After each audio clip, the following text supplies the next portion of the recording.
Welcome everyone to Defending Socialism Part 2. This is another in our summer Socialism 101 series. Today's goal is to essentially get better and better at defending socialism against arguments made by capitalists. So first we started with our reading from the ABCs of Socialism that includes the two claims, will socialism be boring? And the other one that talks about how, why doesn't socialism always end up in dictatorship?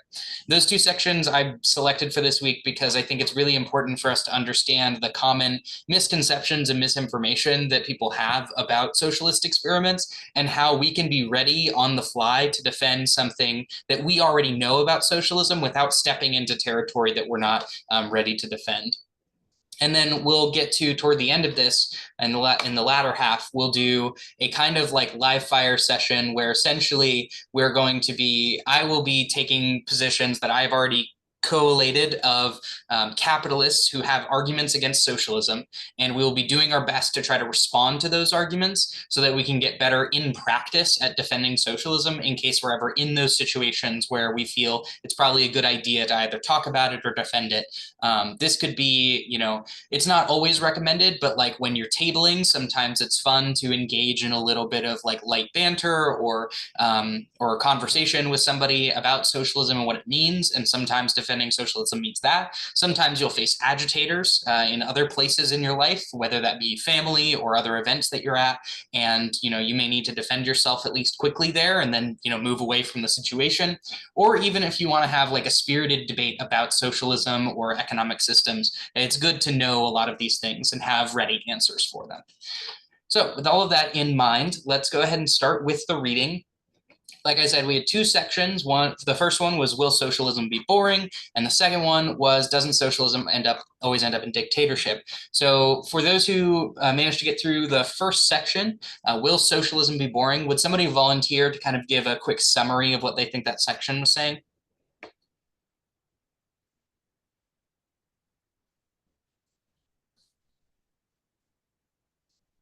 Go ahead, Gabe. Yep, I can go ahead and speak on it a little bit. One of the things that caught me off guard with reading the section was actually the very first, the paragraph where it talked about the Kurt Vonnegut story about, because I remember reading it in middle school. They actually had to sit down and read that little short story. And at the time, like we didn't know any better. I'm sure the teacher probably had some alternative motive to making us read the article. But I think that shows the very typical stereotype of like socialism and also communism being like drab and boring, gray walls, people all wearing the same uniforms, things of that nature. And what the article is trying to say is like, no, socialism isn't boring. And in fact, it's a chance for change. And that very active, I believe, Trotsky talked about it, I think in the article, or I could be mixing them up,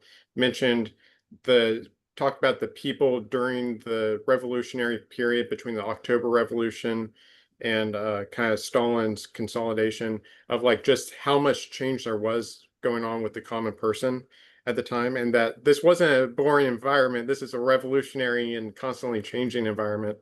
But at the same time, as socialists, we need to be able to convince others that, yeah, it's not boring, because when you look at capitalism, you get all the glitz and the glamour and the rich people lifestyle and the celebrities, and people want to be like that.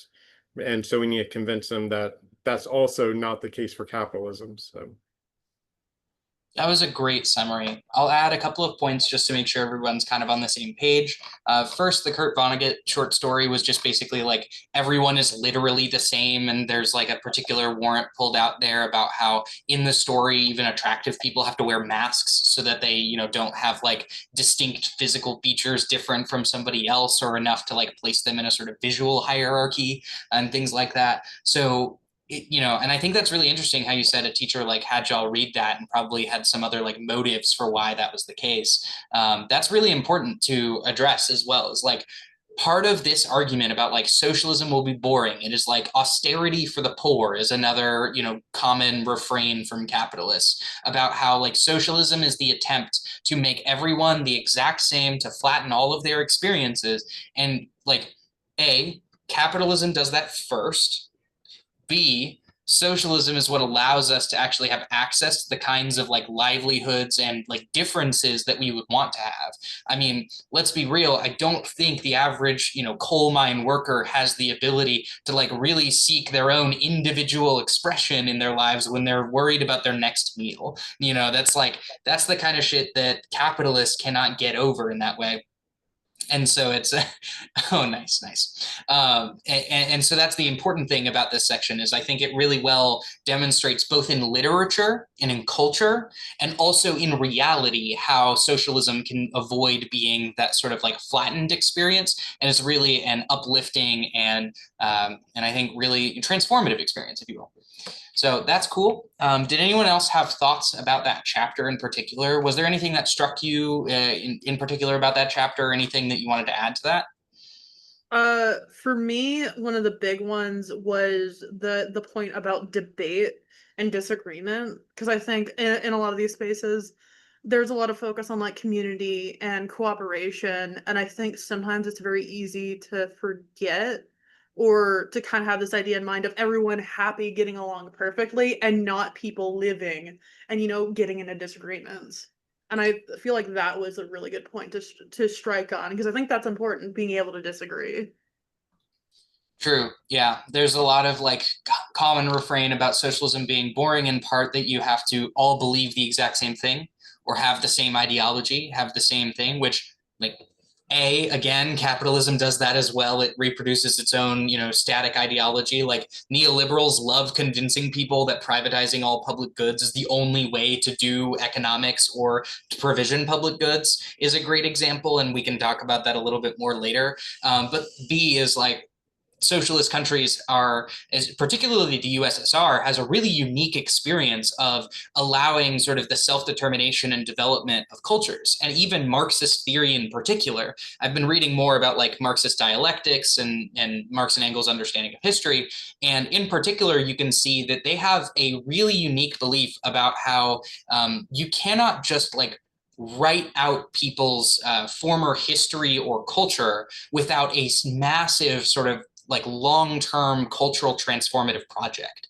And they talk about this in the context of feudalism, where even in capitalism, that there's like vestiges of feudal ideals and things that happened during feudalism and ideas that we had from that time that still persist today. I mean, even the question or the concept of a landlord stems from the very feudal concept of lords themselves. So it's impossible for us to just kind of like eliminate or like us be the socialist dictators and just completely write out people's culture or history. And it's more likely that a colonial nation like the United States is going to do that instead. So we can get into some of those examples or talks later if y'all are interested. But I thought that section was interesting for sure, especially the section on like Trotsky's article. I would definitely recommend reading Trotsky's article in that sense, because despite Trotsky having some interesting ideas about political solutions, I think that he does have a pretty good like out not outside, but a sort of like a pretty good overall view and documentation of the history of like the Bolshevik Revolution and some of those things that happened at the time. So it's something to certainly look into. Okay, did anyone have any questions or thoughts about the chapter as they were reading it? Okay. Yeah. Sorry, did someone else going to say No, go something? One of the things I thought was interesting, and this was just a very brief line in there that mentioned that Lenin didn't like the futurist or futurism artists, which I thought was interesting. That's probably an entirely different article about like socialist realism and art and all this kind of thing. But I just thought that was a little, it kind of popped out to me of like, oh yeah, even the people in charge at the point this time in favor of change, like Lenin, even they're like, no, that type of art is too radical for it, or like represents something different. So yeah, and there's certainly critiques I think that exist from the cultural space about particularly the Stalinist regime and the way that it treated cultural like cultural works and what was like permitted or not permitted and how those were developed. And I think that's fair enough. Like there's lots of critiques out there that exist for that. But I also think there's lots of examples of really good and really strong cultures of like cultural production and art and work from artists in various socialist countries. I mean, you can look at the cultural revolutions in China as well as Vietnam are really great examples of how you can't like socialism is not the intent of like rewriting people's brains toward one particular idea or end, but rather toward marshaling the existing idea of equality for all to the direction, utilizing tactics to get to that common end goal. And the big example is like you could look at the posters from the times of Mao's revolution and the revolutions in Vietnam, and particularly the propaganda that was produced by both of those governments at the time are really descriptive of an attempt to develop a strong sense of socialist culture in the same way that capitalists do that with every single advertisement, with every single book and textbook that's released, with all of the written and published materials that we see out of science, literature, art, and mathematics, that capitalism is everywhere in that. And we have a common sense of ideas like individual liberties and individuated freedoms, or the proffering of like free markets as the solution to most social problems, are like very popular things that get reproduced in a lot of our arts and culture as well. So I think that's something to reflect on in total. Cool. Okay, the last question I want to ask is, have you ever heard this argument from people around you before? Have you heard this argument from people around you before? And do you think that this chapter is a good response to that argument? Do you think that these are the way you would respond, or is there something different you might be saying?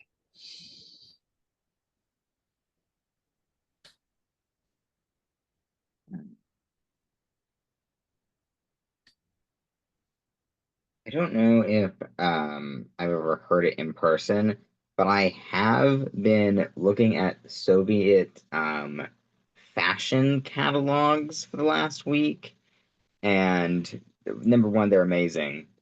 And number two, people are like so shocked to think that the Soviets even had fashion at all. That they had like state-run like fashion houses in the same way that the capitalists have fashion houses, and they're like, a Soviet fashion house? Stalin directing a fashion house? What? Anyways, but that's just been very funny. Yeah, yeah. I've also been reading a lot about the electoral system, particularly in the USSR, and how interesting it is that like a lot of rural Russians didn't end up voting because like culturally they just either it's not that they didn't trust the process as much, it's more so that they just like weren't didn't really want to participate, or they had like cultural structures and institutions that were still relatively feudal in the sense that many of their family structures prioritized male dominated and patriarchal cultural setups. And so it meant that their voting was quite diluted in the sense that men were the like speakers of the household. And so when they elected local councils, that kind of affected the representation and changed the gender dynamics that were there. But then there were like significant reforms that Lenin and Stalin made to actually shift those things and kind of force participation from more genders and expand the standardization of elections to make it so that certain places could decide to essentially disenfranchise half their voters, if that makes sense. Yeah. So it's a really interesting process to think about that, like both in a political sense and in a cultural sense, that like these cultural mores change the political status of people at the time, and then also their influence on government. And then that also then leads to transformations where like the political tries to shift the cultural and the cultural tries to shift the political. It's a very interesting back and forth to notice that like these things are not fixed, and they're definitely not unidirectional. They're not like, okay, Stalin can just walk in tomorrow and tell all of these rural Russians that they have to abandon all culture and facets of ideology they have used for the last century. Like, that's just not going to happen. And Marx and Engels never say that's going to happen. The reason that they talk about like developing class consciousness is that they say that there is some level of consciousness that comes from your economic situation, but there's also some value in like the kind of act of us debating, talking with one another, developing ideas as a society. And, that doesn't happen overnight. So with regard to like socialism will be boring, I don't think any of us believe that socialism will be all that boring. I think what's boring is seeing Cybertrucks on every corner. That's boring to me. That's boring. Well, it's kind of exciting because there's only like one of them in the whole town, but True, true. it would be boring if they were all of them. True. Okay. The second section, doesn't socialism always end up in dictatorship? So would somebody like to summarize that section for me? I could give it a stab. Go for it. So one of the common critiques of socialism is that it never works. Like, we've seen this done before, and you can see that it's bad. And they pulled up several examples, the USSR, China, Cuba, Vietnam, North Korea. But the thing about a lot of those countries and states is that they were trying to fast track communism. Like, their goal wasn't socialism. They came directly from feudalism or colonialism, trying to skip capitalism and go directly into socialism, communism. And so with that fast track, there are a lot of issues. A lot of those countries were economically destroyed from past events, or they were dealing with civil wars immediately after they tried to start transitioning, or they were invaded by other states like the US. So it became really difficult for them to even establish themselves in the beginning. And it kind of goes over some of those different issues. Like, they tried to rapidly modernize. So they started with central planning, trying to bring a whole bunch of people into a small space all at once, trying to equalize the housing. And then that came with issues of its own. But the main thing that they were talking about was that, like, Marx and Engels never said that there needed to be, like, authoritarianism wasn't necessary in order to implement communism or socialism. But what we see is when you have these early nations that are struggling to get their shit together because of civil war, they see that there are psychopaths who take advantage of these developing nations and, like, grab for power wherever they can find it. So they'll go into politics, they'll go into the military, and because these states are babies and they don't have a lot of structure yet, they're more susceptible to psychopaths taking over. But that's not part of the original plan. Like, it wasn't necessary to have a dictator in order to implement communism. So yeah, that's where you kind of see, like, these past experiments fail, but they are just like, they are experiments. And that's kind of what it was talking about, is like, okay, they tried this in the past in these different places, but just because it failed doesn't mean we should try again. China still exists. And also capitalism sucks too. At the end, they were talking about, like, oh yeah, maybe these communists, maybe these socialist states didn't work out. But capitalism also isn't working. So, like, that argument isn't exactly valid. You shouldn't shut us down because of that. Yeah. Does anyone have thoughts that they want to add to this before I jump in and add some stuff of my own? Anyone else get something interesting from the reading? Yeah, I'd just like to mention that the reading just, like, takes as in the ABCs and the article kind of take as a given that, like, authoritarianism is a thing that exists, when we know that this is like a CIA word, that they invented to be like, this is like to like conflate fascism and socialism. So, like, all governments are going to have authority.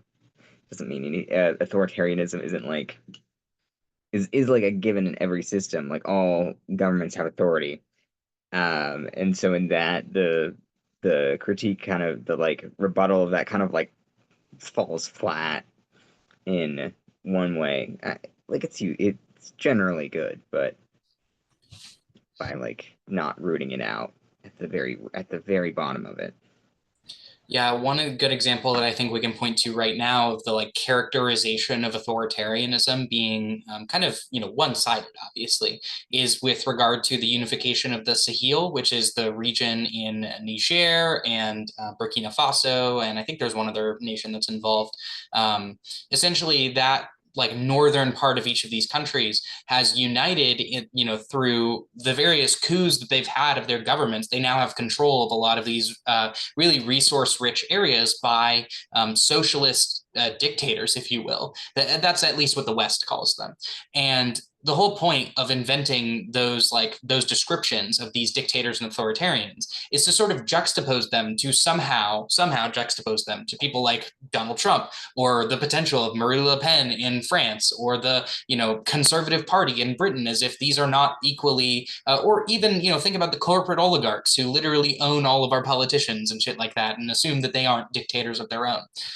Burkina Faso is particularly unique because you can watch as right now they are nationalizing a bunch of their gold and oil industries. They've already prevented France from accessing their uranium mining. And they are trying to provide their own nuclear energy plants. They have sold, I think it's something like multiple millions in gold to the world, but have kept the profits for themselves as opposed to those profits going to French companies. And that has been significant. I mean, they're developing their own electric vehicles, they're building infrastructure and housing. You can watch videos of this actually happening. And there's you go ahead, look for the counter arguments that say, look how terrible and terroristic this is. There isn't, right? You can also look at the history of Burkina Faso with Thomas Sankara, how he also did the same thing, expelled the French and nationalized industries and whatnot. And it required massive West-backed coups in order to prevent him from maintaining power. He was assassinated shortly after him taking power. So it's really interesting to look at these moments, especially in the global South today, where particularly they are resisting colonialism and beginning their own forms of socialist experiments. Now, of course, these things are not perfect in the sense that the state is taking most of these profits and redistributing them in whatever way they see fit. And you can say that that is authoritarian or dictatorial, but look at the people's lives before and then after. And now you're going to tell me that there's not some level of improvement as a result? Like USSR was largely an agrarian feudal society for most of the land that, was then taken up by the USSR. And then afterward, we have a shaky capitalist economy when it returned to neoliberalism. Bare minimum, people's lives are definitely better not being land slaves. That's probably good. The other thing is that you have to look at the questions of especially colonial nations, right? When they expel their colonial overlords, right? Often there is a period of downturn where there's uncertainty, terrorism, at least as it's called by the West, and there's lots of criticisms of their governments or provisional governments and political changes. But there wasn't uncertainty and terrorism happening during the American Civil War, American Civil War and also the American Revolutionary War. We really aren't going to look at our own capitalist history and say these capitalists violently fought the feudalists, as in the bourgeois revolution that Marx and Engels clearly talk about in their understandings of history. We can't avoid a lot of these questions that are quite literally in front of us and make comparisons that are so one-sided. So thank you, Mikey, for that. And Toby, your summary was great. I loved it. That was really good. I think there's some definitely some criticisms, and I kind of want to have a couple discussion questions about this because I think this was the more interesting section of the two to me. Does anyone else have something they want to add to this conversation before I ask my questions?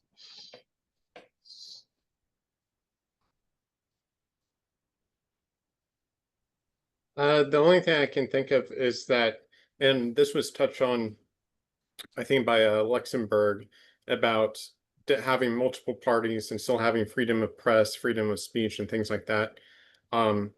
And so, which thought made me start thinking about the Tiananmen Square in China, and that a lot of the students at the time were a mix of both people who wanted more capitalism, but then there were also communists also in the protest who actually wanted to reverse some of the changes the Chinese government was implementing.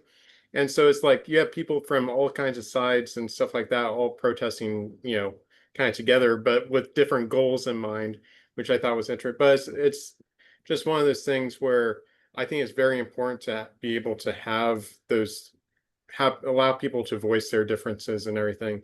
But the problem becomes, I think, and the way I always think about it is people are people, like human nature comes into play. And that's what the article seems to be saying, is like, there's just some people out there that are psychopaths, and they take over and they try to give themselves as much power as control. It's just human nature. And so we try to the goal then is to build a system of government to make it so that doesn't happen. But it's hard to make things perfect. Things are always going to happen. So. And which system of government is more prone to that? One where a singular person can own all of the wealth in the world and then direct, like Peter Thiel, for example, a literal techno-authoritarian world order that he like helped, advance a book that literally describes his plan for the new world order you can read about. Like, these are the kinds of people that are the top of companies. And the big capitalist argument I want to point out here, and we'll probably address it a little bit more later as well, is especially when it comes to democracy, they say the people who have the best ideas, who, sort of made the right decisions and gotten to where they need to be, as in like the CEOs of companies, they should be the ones to guide a large portion of the resources in our economy. Not just resources to make stuff, but like all the resources. They think that those people are the geniuses, the smartest, the best of humanity, and they think capitalism selects them that way. When the truth of the matter is that you honestly are probably more immoral if you are necessarily a billionaire or capitalist, because of the necessary position of your class. You have to rely on the expropriation of goods from the rest of the working class in order to make your wealth. And that is why Peter Thiel will literally fail. Now, I think this characterization has a grain of salt to it. But I think it is fair to say that when, I don't know if y'all saw that clip where Peter Thiel was asked the question, do you think that the human race should continue? Should continue to exist? And his answer was a non-answer. Like, he literally basically refused to answer the question. And it's like moments like that are, I think that what he's trying to get at is he's philosophically trying to, work in his brain. How do I answer this question in a way that doesn't make me look like an asshole and also doesn't make me look like, somebody who literally wants to bring techno-authoritarianism to the world? And I think during that process, he probably just gave a bad answer. But the other thing is that, like, let's be real, this sort of speaks to that internal, class motivation that he has, where it's like, if he answers this question with yes, then why is he developing technology that kills people, right? Why is he developing all the technology that oppresses people? And that's the fundamental, like, internal contradiction he has to have as a human being that can only be resolved for him as I get to justify the death of the working class for my own wealth, at least in the short term. So I thought that was interesting. Okay.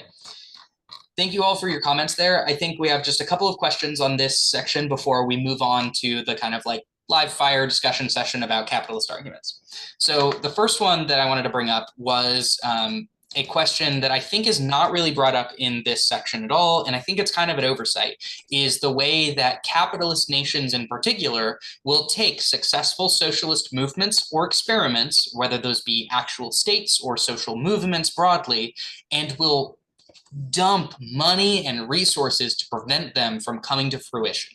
So one question that I'd like to ask is, are there any social movements that you would like to talk about for just a moment that you know of, where the US government or other capitalist governments have intervened and that has caused, and you think that that is the primary reason why that movement failed?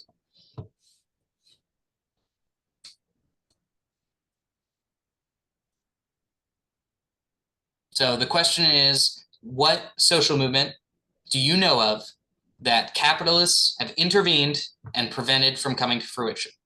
I mean, the first thing that comes to mind, and this is kind of a conspiracy theory, but I'm just going to say that Martin Luther King was killed after he started talking about labor rights. The last speech he gave, or, one of the last speeches he gave was about labor rights. So that certainly seems like there's a connection there, in my opinion. And there's also a literal physical connection. In the 73 or 70, I think in 73, a group of parents in Texas brought a case against the Supreme Court that said, our children are being discriminated against because of their class. They're not receiving a equal education because of their class, not because of their race.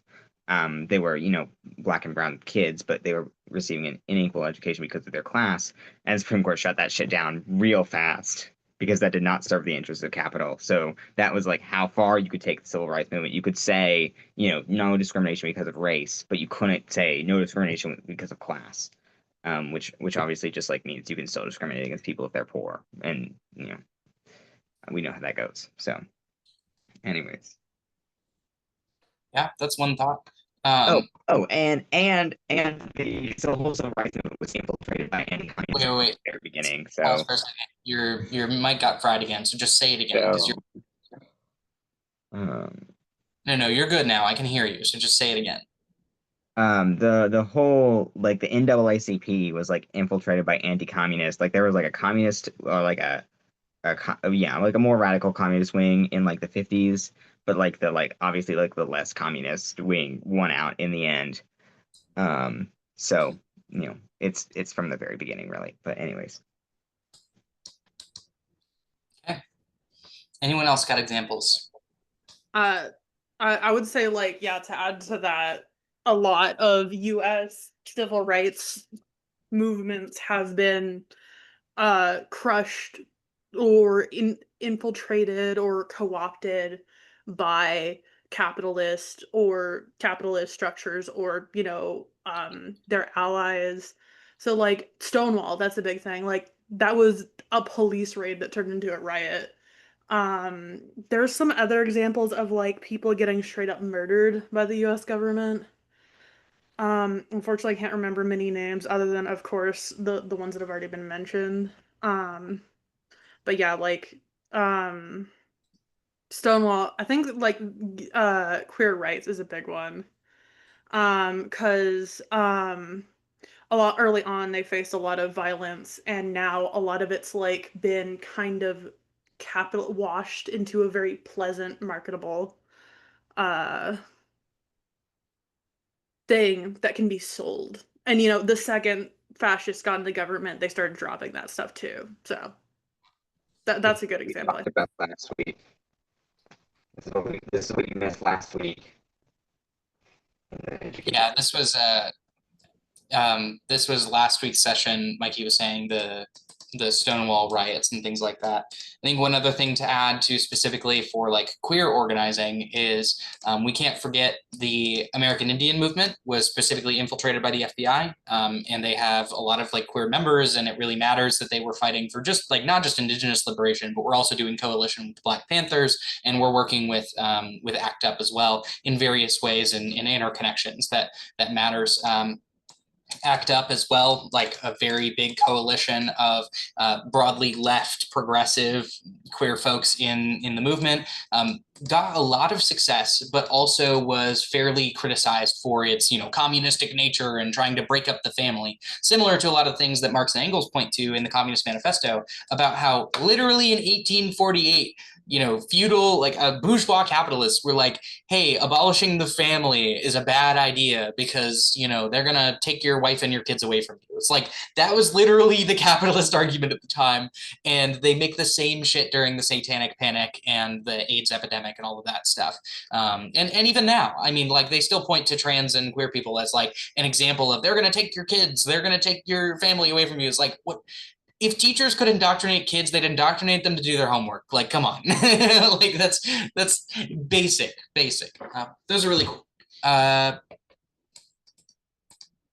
Gaddafi is a good one, especially a lot of the Middle Eastern wars. Most of them are for oil, particularly Iraq, Afghanistan.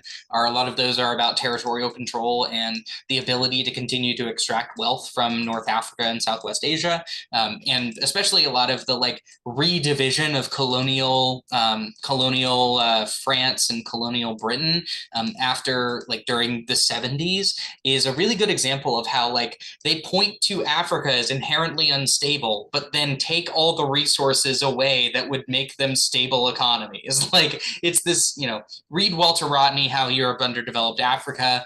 That's a really great book. Or you can read a little bit in Black Shirts and Reds. I think he talks about it a bit, but basically all of Latin America, Rip Sankara. Yeah, Thomas Sankara is a really good one to study, I think, because I've studied him from the context of left populism. This is the idea of, like, Bernie Sanders is a way for us to kind of rally our torch to get a broadly left or progressive idea as popular and common so that we can then, continue to push the envelope. Sankara used the concept of just ending colonial rule as a way to forward other socialist policies like universal housing and healthcare and things like that within his country, using those resources to repurpose for socialist ends. So it's really interesting to see how his story, or I think it's Allende is Chile, is that right? Yeah. Chile or Argentina? Chile, got it.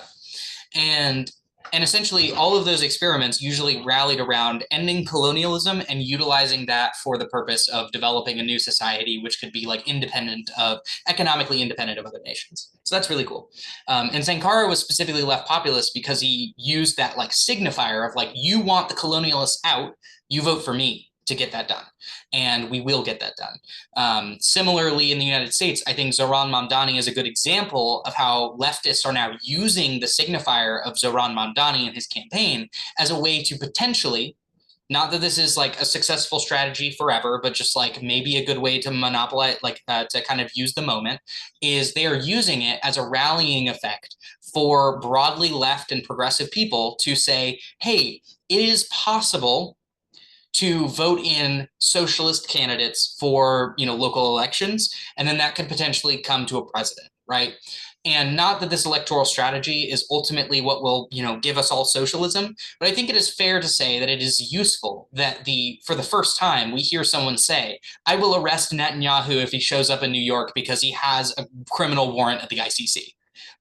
It is useful to say that he wants to freeze the rent and give free buses. Those are policies that we would all benefit from. So I think that there's some level of conversation to be had about left populism in that sense, but not that it's an ultimate strategy.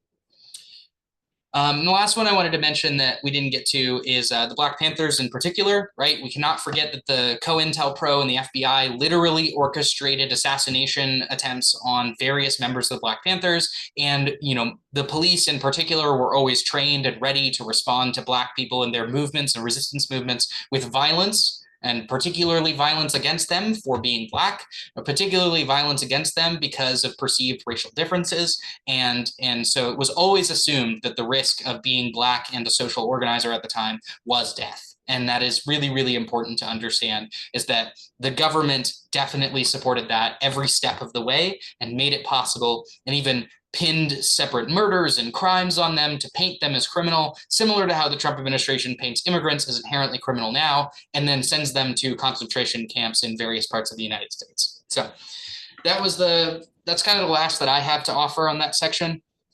And we also, of course, we can't forget the various US-backed coups across the world. There's plenty and plenty more that we could list: China, Russia, and various other countries. We could list lots and lots of them, but we do need to move on a little bit. So is there anything else somebody wants to offer about that section? Was there anything else that spoke to you that you want to talk about? Just one quick little thing. I always find this funny about the Black Panthers is that I think Reagan was governor of California at the time, and obviously he's very pro-gun. But as soon as the Black Panthers show up with their guns, at the Capitol, he then signs some of the most restrictive gun laws in the country in his state, which I always thought hilarious. Yeah, 100%. And that's the cool, that's a thing that we get to do in our study of socialist experiments, is get to know how are the intersections, how do capitalists weaponize the existing, racism, existing sexism, homophobia, patriarchy, or whatever other structures that exist to separate, different classes. How can they use this stratifications to reproduce the ideology of the ruling class and maintain their dominance? So that's a great example of Reagan utilizes this racist moment to be well, I mean, I like guns, but I only like when white people have guns. Like that's really key. And to understand even now, right, that Marx and Engels would never advocate for the disarmament of the working class. They never said that. In fact, in the Communist Manifesto, they claim that the working class needs to be armed because they look at situations like the Paris Commune and they go, they had cannons. The cannons are what prevented the bourgeois capitalists from winning out in that instance. Now, there's a different context because of the US military, and we can not get into that here. But I want to be clear that it's moments like that where the capitalist class, the dominant class, gets to decide what and how the people resist, and then also gets to decide in what ways they are allowed to resist. That's why you hear bad narratives about the Palestinian people and their resistance against colonial occupation, in particular, about how that is somehow necessarily unethical for them to resist broadly, and forcing leftists to answer questions like, do you condemn Hamas, as a way to distract from the questions of like, why is it the biggest open air prison in the world?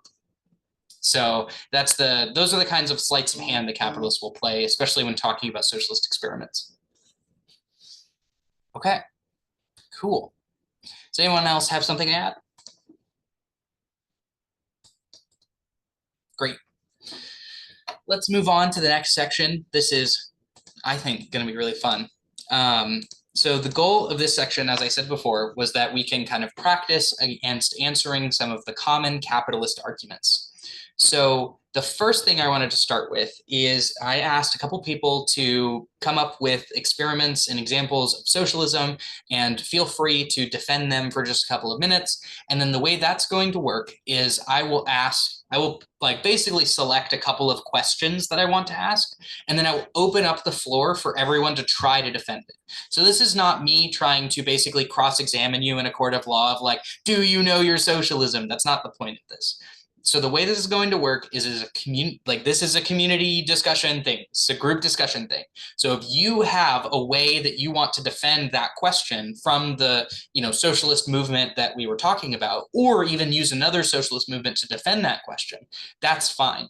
Feel free to put it in the chat. Feel free to let me know that you want to speak instead of the person who's defending. By all means, I want everyone participating as much as possible. So I'll give a quick example. Let's say I was defending, I don't know, Zoolandia. I said Zoolandia did really well with literacy rates. And then a capitalist were to ask me, well, literacy rates are only good insofar as those people can, develop into basically business leaders and develop products that people need. And so then now would be the opportunity for others to come in defense of Zoolandia and say, no, literacy obviously matters more business, or no, it's clear that literacy is necessary to develop any kinds of products, those kinds of defenses. Does everyone get how this is going to work? Okay, I see nodding heads, thumbs up. Great. Okay. Thank you for that. So who would like to go first? I think, Mikey, did you want to go first, perhaps? You can? Okay. Then I'll let you go ahead. I'll just give you is 3 minutes enough? Yeah, probably. Okay. I'll start a timer, and I'll just kind of let you know when you've hit time so you can kind of wrap up. Yeah, cool. Yeah, I have been reading a lot about the Soviet Union, and one specific part of the Soviet Union that I've been reading about is in 1936, we know that the Spanish Civil War broke out against the Republican, anarchist, communist side and the fascists. And because of this, about 3,000 Spanish children were sent to the USSR because they were in Spain and they were in a war as refugees, essentially. There were children that were also sent to Mexico and England and France, but the USSR was the only one of those countries that educated them for 15 years. Some of the key points of this program were that the Spanish had special boarding schools, and they were clothed and fed better than the normal Soviet population often. The Soviets were very invested, like the Soviets were with all of their republics, invested in keeping both their original culture and their and having like a Soviet culture as well. So the children were like educated in Spanish for the first like 6 or 7 years, and they were the Soviets had tried like very, very hard to find like anything in Spain's culture or history that could be in any way like communist or Soviet or like anti-authoritarian or any kind of that. And they were obviously like a lot of them were like Russians who didn't speak any Spanish, or like Spaniards who didn't know a lot of who weren't like good communists. Um, so in the like they were like the Spanish Communist Party and the Soviet Communist Party were like both kind of trying to watch these kids and like develop a curriculum. But then at the same time, there's also like it's 1936. You get into like 2 or 3 years, and there's World War II. Like Nazi Germany invades Soviet Union, and all the kids have to be evacuated further east into the further east away from the war zone, away from the front. And this comes with a whole host of challenges. Like there is obviously throughout Russia, there's food shortages, fuel shortages. It's amazing the things that they did evacuate. They evacuated like whole towns, whole factories, whole schools, like so many people, so many things. But obviously it was like it's a war. So, and during this, and when they came back after that, like 5 years or so, or 4 years, they came back to Moscow. They had like lost 250 kids, or they like couldn't track down 250 kids. They didn't know what had happened to them. But by and large, they these kids went on to like usually technical school and or higher education, depending on like how good their Russian was and how good they were at academics. So I don't know. Is that 3 minutes? Yeah. Okay. The first question that I have is,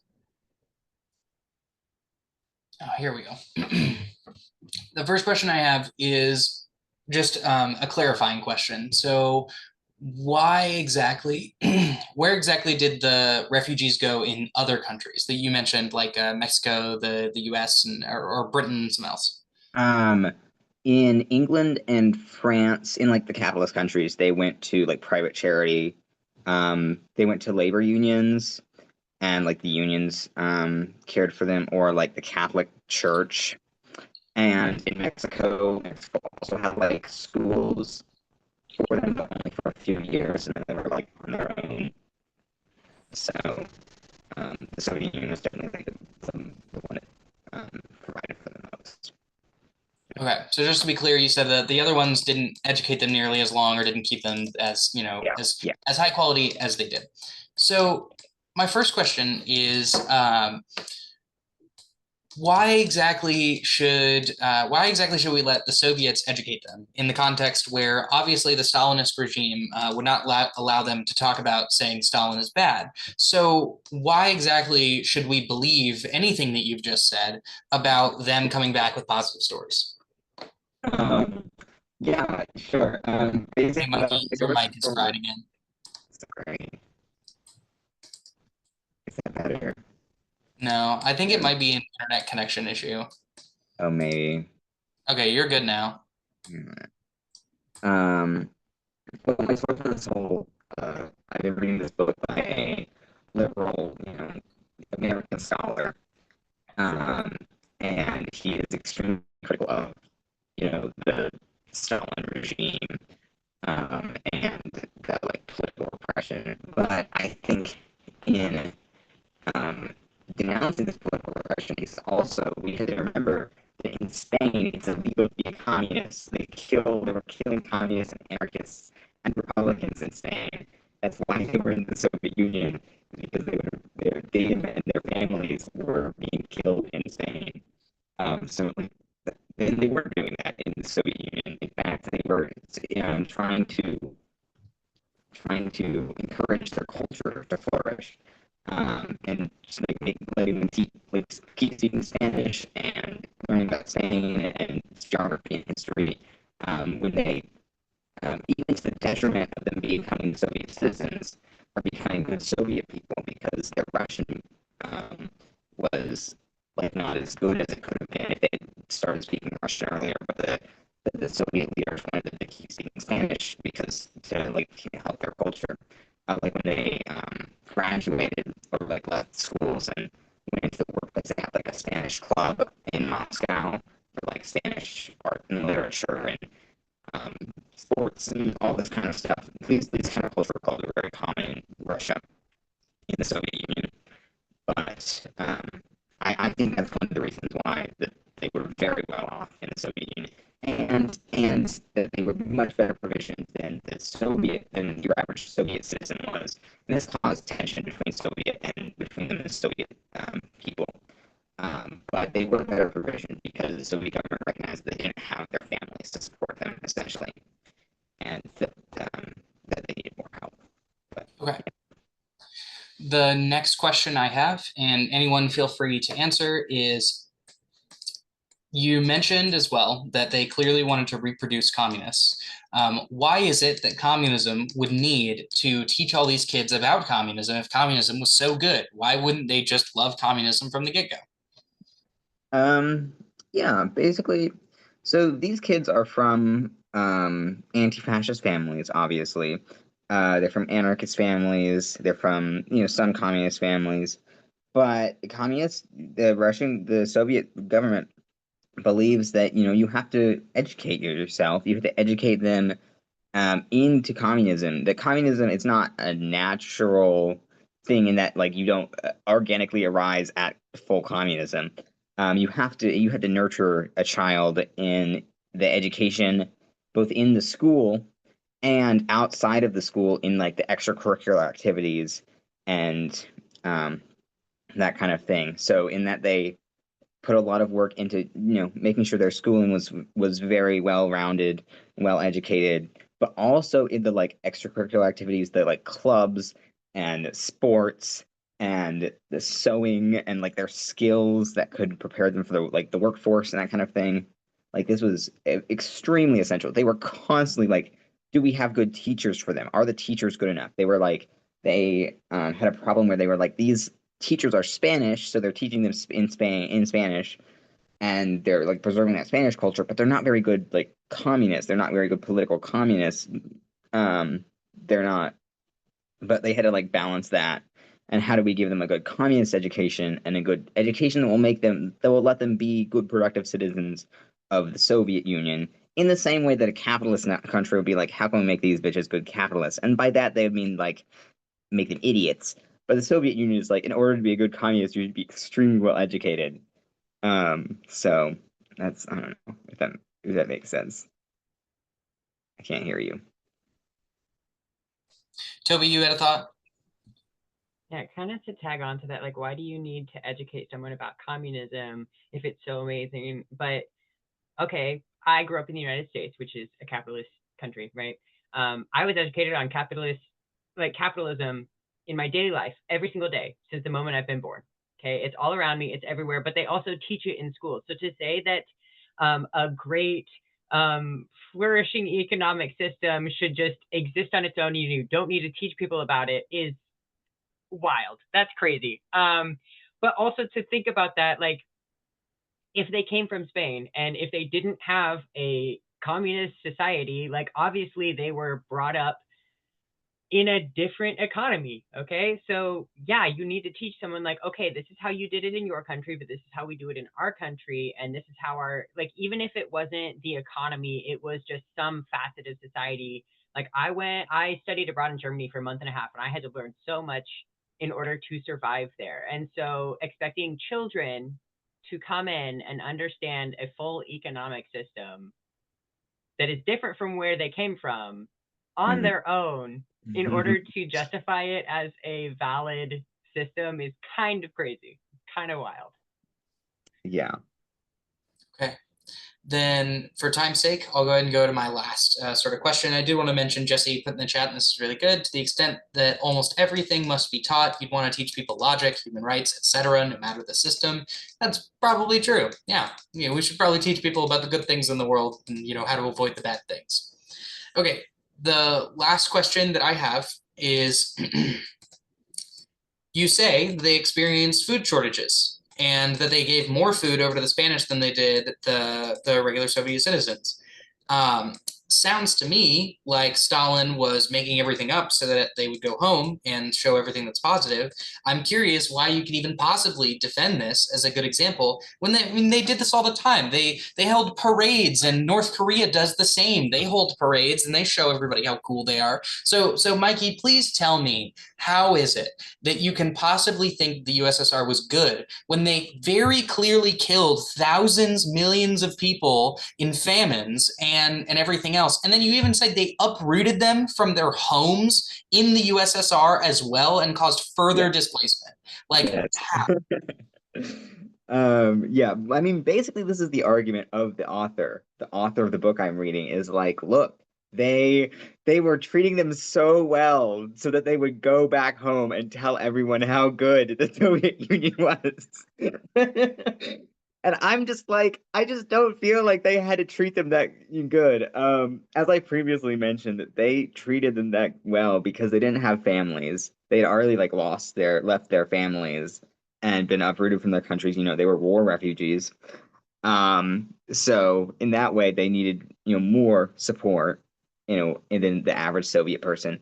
But like, also, it was in the middle of a war. There was like everyone was experiencing food shortages. Everyone was experiencing scarcity, Wait, Mikey, and I have to interrupt you there. I have to interrupt you there. What do you mean it was during war? We fed people here in the United States during war. I don't know what you're talking about. yeah. So like the Nazis invaded the Soviet Union in 1940. So yeah, millions of Soviet people died, and there was like the Leningrad was like sieged or something like that. I'm not a war expert, but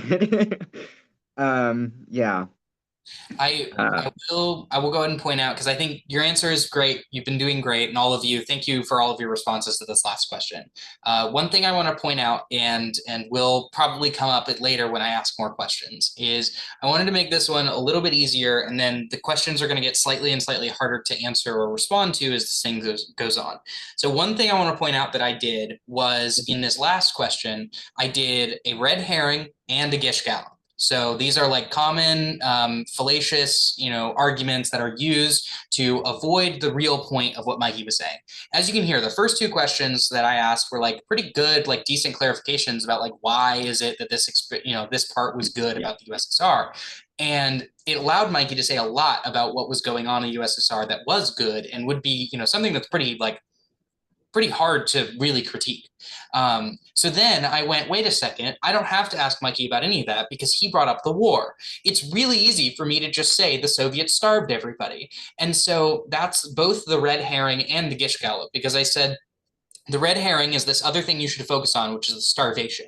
yeah. And so two things that you can do to respond to that is return them back to the conversation. And Mikey, you do that in some ways. You do say, well, actually, that is kind of the argument that he makes. And then you talk about like, this is why that's not true. And then the other thing that you can do is you can use that red herring to your advantage, which you already did as well. But part of the risk with that is that you end up expanding some of what you're talking about, and that's how you get lost in these trains of thought elsewhere. So what I also did was the gish gallop, which means that instead of answering the argument proper or giving a real critique, you instead just insert a bunch of things that might be relevant, such as the starvations plus the education plus convincing the rest of the world plus lying and it's Stalin, and like inserting all of these other terms and floating signifiers, if you will, to kind of get your attention on all of them. And I think Mikey did really well with kind of paying attention to all of them in some way or another. But in a conversation, I also then interrupted you and was like, but we fed people. And it's like, that's the kind of conversation that you will often have with capitalists or just people in your everyday life, where they will like interrupt you because they're like, wait a second, I think this thing really strongly, because now they've gotten you to talk about the other 7 things that you're talking about. And then you just said, I'm not a war expert. My next question for you is, well, then why are you talking about this? If you don't really know the USSR, how am I supposed to think that you qualify? Yeah. So I just wanted to pause and explain some of the tricks that I'm already using here in these questions to kind of force you all into a position where you're no longer defending the original thing you were trying to defend, but now are defending something that you weren't originally prepared to defend. So I think a good way to respond to this in general is just to call it out. You don't have to say it by name, use, simple colloquial terms, just be like, that is not what I was talking about. We can talk about that in a moment if you'd like, but what I was talking about is this, and be very clear about that. Do you have a question about this in specific? Because getting in conversation about all the million other things that they want to talk about is definitely not nearly as useful. Yeah. And Jesse's right. Like, why are we focusing on Soviet poverty when we're not talking about capitalist poverty and things like that? But this is whataboutism. That's what a gish gallop is. It is literally, what about this? What about that? What about this? What about that? And especially when we respond, we also want to avoid doing so because it feels really natural when our opponents are saying a bunch of things in a string together. We also want to bring strings together. The key is you've got to focus on one thing because otherwise you're not going to have a productive conversation. So if you return the whataboutism with another whataboutism, like, well, capitalism does that all the time too, you have to be very careful with how you layer that because otherwise people will see that and go, you are pulling the rug out from under me. And they will say that it is a bad thing for you to do that, but they can do it all they want. So you have to be very careful about expanding the scope of what you're talking about and kind of try to return the conversation back to what you were originally doing. So that's why when we're at tables talking about our actions or whatever at the YDSA, we usually try to return to, if we're talking about the ICE action, we're like, do you want to have a conversation about the petition itself? What's in the resolution? How is that going through student government? Those kinds of questions are valid. But when someone comes up and just wants to antagonize us about like what they heard about socialism on YouTube Shorts, we tend to redirect the conversation away or like literally physically move them away from the table and be like, hey, I'll talk with you over here so that we have time to talk about what we actually want to talk about, at the table. So those are some things I wanted to bring up. Because as Jesse says, yes, these things are infuriating. So it's really important that we just like pick a thing that we want to defend. And then when we notice that they are pulling us away from that, we often want to go toward the like, oh, but that's also a thing that you're getting me mad about. Totally fair. But make sure you return to that at some point or like very quickly kind of like respond to that so that you don't end up pulling yourself far, far away. Okay. Does anyone have questions about that segment in particular? Great. So does anyone else, I think it was Sam, I know you said you can't speak. Do you want to offer an example in the chat or like start typing one while I go to somebody else? I can speak now. Oh, you can do it now? Okay. Yeah. So I'll give you 3 minutes. Feel free and we'll see what we can do. Yeah, socialism's worked in a plethora of nations. There's great examples of it. And I'm not talking about like Norway or Finland or whatever, let's go ahead and throw that out. That's not socialism, right? It's worked in China. It's worked in Libya. It's worked in Cuba. And it's worked in plenty of places, even Latin America, etc. It has been uprooted by the United States through their color revolutions, many coups, etc. And there are faults to socialism. Yes, that's true. But it's not necessarily the fault of the system, it's the fault of the bureaucracy, et cetera, that comes with it. Socialism has brought great scientific advances through the USSR. It's brought great economic and living standard to China. The living standards of China has increased drastically from Mao to now. And under Cuba, you have the literacy rates, but also you have lung cancer vaccines out there. You have other medical research. Some of the best doctors come from Cuba, et cetera, et cetera. In Libya, under Gaddafi and his understanding of material socialism, it's worked there. It was the greatest and strongest economy within Libya, within North Africa. And so I believe that socialism does work in a plethora of places. So go ahead and tell me how it doesn't work, because I mean, you're seeing living color of how it works really well in China. Okay, so my first question is, you said the US responded with coups, but like, we know the United States is a symbol of freedom, and capitalism is like good for promoting freedom because everyone in the economy gets to decide how they spend their dollars and such. And so I'm curious how you can say that it's like the US responded with coups when the truth is like these countries were under dictatorship and the United States liberated them. Well, if you're saying the United States liberated Chile from Allende to an even more brutal and repressive dictatorship like, say, Augusto Pinochet, or Iran from their socialist elected leader, by the way, to the Shah, which was again repressive and brutal. And yes, I would agree. They're liberating them for their own capitalistic interest. It's shown time and time again in Latin America and even in the Middle East that the United States, through their coups, has brought worse strife towards these unfortunate victims of their liberation process. It's allowed a power vacuum for Iraq to bring ISIS. It's allowed a power vacuum in Libya to be destabilized and turned into a high standard of human development, into a now completely almost unlivable wasteland of Libyans, unfortunately. So the United States has not liberated these countries by any means. See, that doesn't make any sense, Sam. And I bring that because you say that these things were replaced by Pinochet and the Shah and whatever, and it's like, A, you're clearly not accounting for the fact of the culture in the region.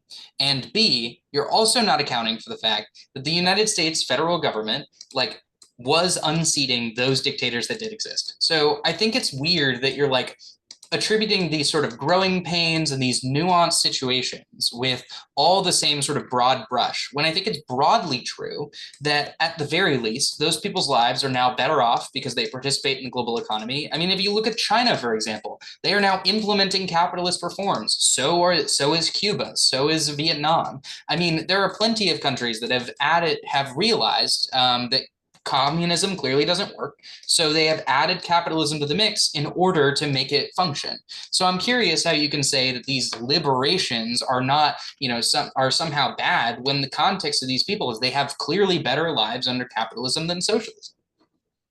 Well, I believe that if you asked, if you're going to say that they have better lives under, capitalism and their freedom, I believe that if you ask someone in Libya currently, they would vehemently disagree.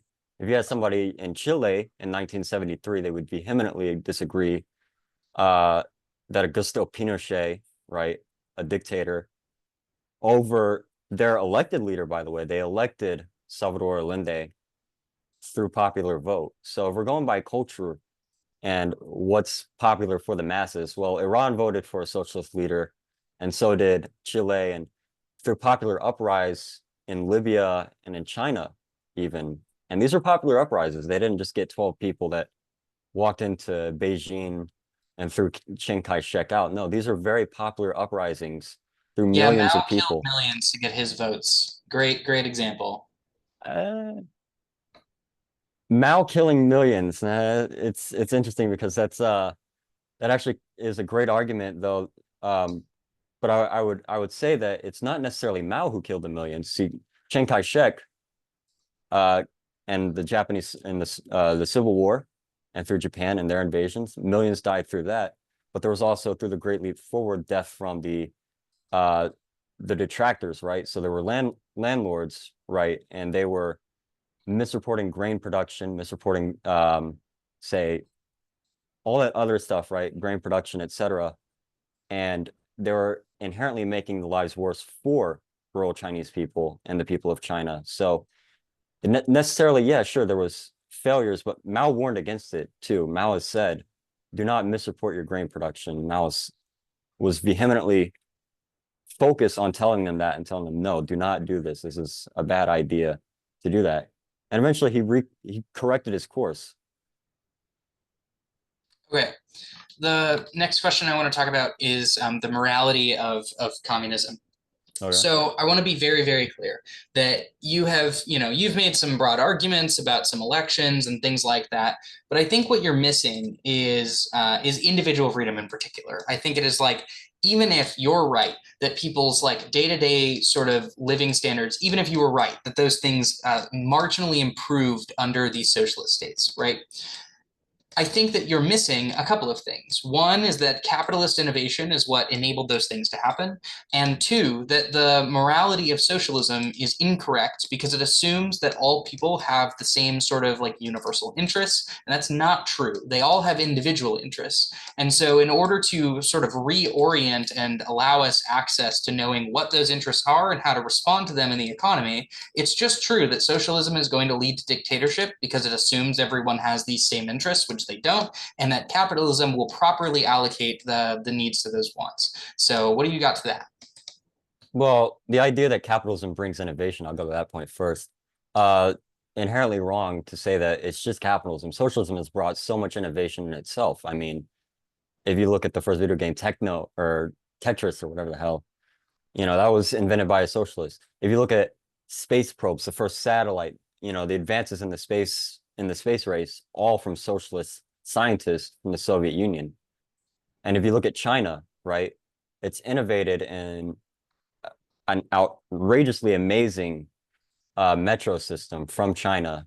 Within the past, I believe, 20 years, China has gone from basically no public transportation to probably one of the most advanced and state-of-the-art public transportations you'll find anywhere in the world. Yeah, all built on the backs of imperialism. Like, it's very clear that China is imperialist in that way. They couldn't get that way unless they stole those resources from Africa. Like, the Belt and Road Initiative is clearly a colonial project, and I don't understand how you can defend it. Well, the thing is, China is offering investments for Africa too. Africa is seeing the investments from China come back towards them. It's different from the capitalist who will go in there, take their resources and give them nothing, whereas China is building infrastructure for these people. It's sharing the infrastructure that they've established and researched and have developed it towards Africa, and has taken a keen interest in helping Africa because they do understand that Africa has been, and if you heard this saying, and it's a very harsh saying, but the rape of Africa from Europe, it's been happening to Africa. China understands this better than anybody because China has dealt with the same imperialist actions upon them. They've dealt with it from the United States, they've dealt with it from Japan, they've dealt with it from the British Empire, the French, etc. Right? And so they understand this. And so China going to Africa and investing in them is in the hopes of liberating them from these colonial overlords. So China, I would say, is a leader in honestly anti-colonial action. Okay. I want to pause there. I want anyone in the room, can you tell me more than maybe two things of what, well, actually, are any of y'all focused on what Sam originally said at this point? Yeah, I'm seeing shaking heads, no.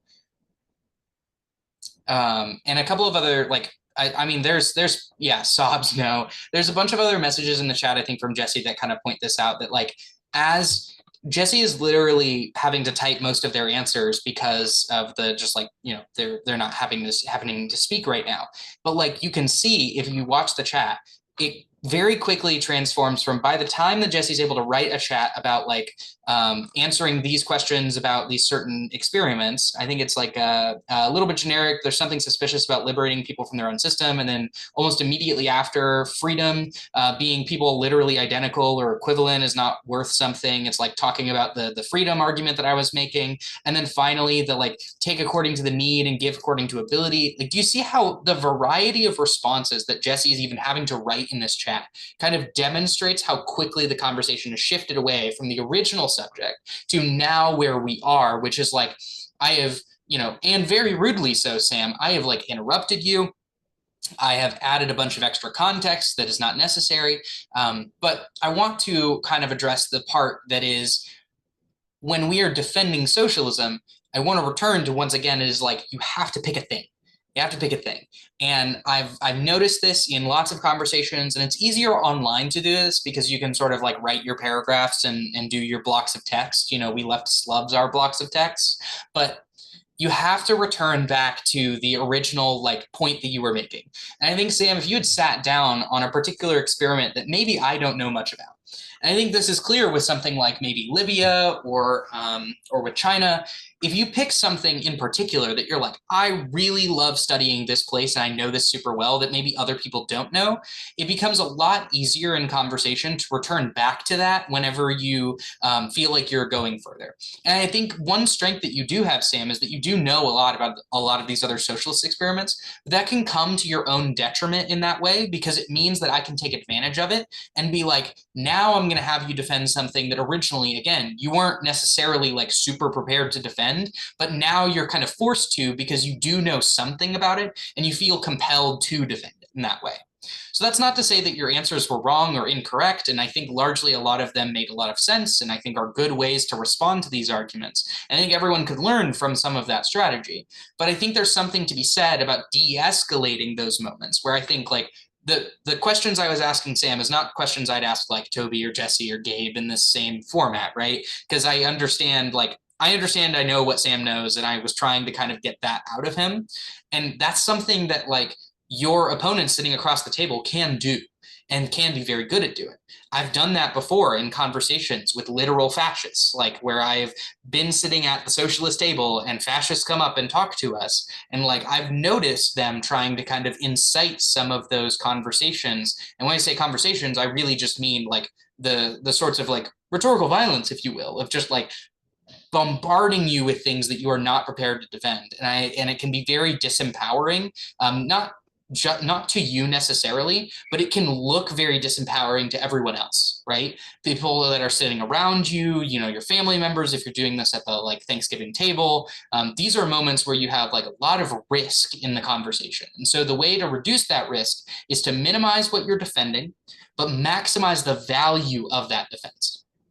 So let me read some of the chats real quick and make sure that I'm not missing anything here. Let's see. Oh, Mikey.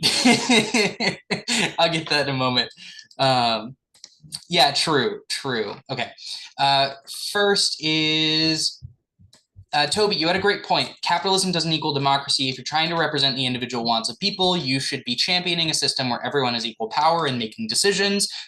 And I would add economically and politically, just to make that, you know, that clear division. I think that makes sense. Rather than a state whose policies are bought by the rich. Absolutely. There's actually studies you can find these days. Like I mentioned it in a previous session about how like literal US policies are determined by who has money, and you can like find this in Pew Research. So that's a good example, but that's like that is something. The other thing you can do is if you don't want to defend socialist experiments, you can defend socialist values if you'd like. This does mean there's a little bit more room in the conversation, but if Sam was like, I think there's lots of experiments that I'm ready to defend, but you want to defend in particular that imperialism is the bad thing about capitalism, that'd be a good way to introduce your examples while also always being able to return to the fundamental principle of like capitalist imperialism and why that's bad. And that would give you the sort of off ramp whenever I'm asking about like, oh, but like China is taking from Africa, or, you know, China is a dictatorship in Tiananmen Square. And I can just like add all of these things into the mix, or I can go, well, Libya is like in a cultural context. How are you not accounting for that? Those kinds of things you can just return to and be like, no, you are missing the point. It is clear the US has an interest here, and we can talk about those US interests, but you're not going to win if the US isn't imperial and violent in that way. And so I think that's another way you can kind of return to some stuff that you can defend in that conversation. Not that you can't defend the other things, just that it'd be easier for you. The idea that the working class doesn't have mostly similar sounding interests sounds something like the bourgeoisie, someone who doesn't have the same interests as the working class. Yeah, it sounds pretty bourgeois to say that the working class doesn't have similar interests. Yeah, fair enough. That's exactly what Marx says.